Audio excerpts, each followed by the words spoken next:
Hello viewers, আসসালামু আলাইকুম। আশা করি সকলেই ভালো আছেন। আপনারা দেখছেন কেএম টেক। আজকে দেখাবো কিভাবে ডেস্কটপে আপনারা যে কোনো একটি ফোল্ডার এবং ফোল্ডারের ভিতরে যে কোনো কিছু আপনারা হাইড করে রাখতে পারেন। তো এটি করার জন্য আমি নিয়ে নিচ্ছি একটি ডেস্কটপ থেকে নিউ ফোল্ডার।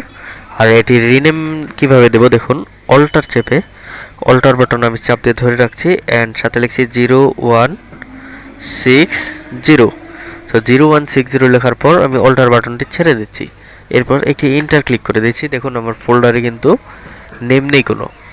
এরপর সে এই বাটনটিও হাইড করব। সো এটি কিভাবে করব, এর জন্য যেতে হবে প্রপার্টিস, এরপরে কাস্টমাইজ। এখান থেকে দেখুন এখানে লেখা আছে চেঞ্জ আইকন। সো আমরা আইকনটি চেঞ্জ করে দেব। আইকন কোনটি দেব, এখান থেকে যে কোনো একটি ব্ল্যাঙ্ক আইকন এখানে দিয়ে দেব। এরপর অ্যাপ্লাই। ওকে, দেখুন আমার কিন্তু এখানে কোনো ফোল্ডার নেই। সো এখানে কিন্তু একটি ফোল্ডার ছিল, সেটি কিন্তু গায়েব হয়ে গেছে। সো এই ফোল্ডারটি আমি এখানে রাখলাম।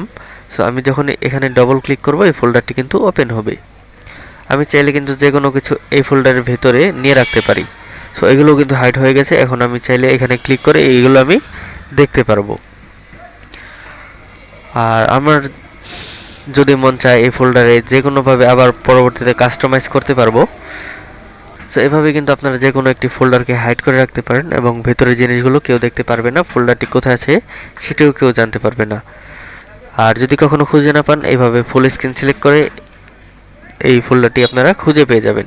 এই দেখুন এখানে কিন্তু একটি হাইলাইট হয়েছে, যার কারণে বোঝা যাচ্ছে যে একটি ফোল্ডার রয়েছে। তো আজকের ভিডিও এই পর্যন্তই। ভিডিওটি ভালো লাগলে একটি লাইক দিবেন, চ্যানেলে নতুন হলে সাবস্ক্রাইব করে পাশে থাকবেন। তো দেখা হচ্ছে নতুন কোনো ভিডিওতে। সে পর্যন্ত ভালো থাকুন, সুস্থ থাকুন। আল্লাহ হাফেজ।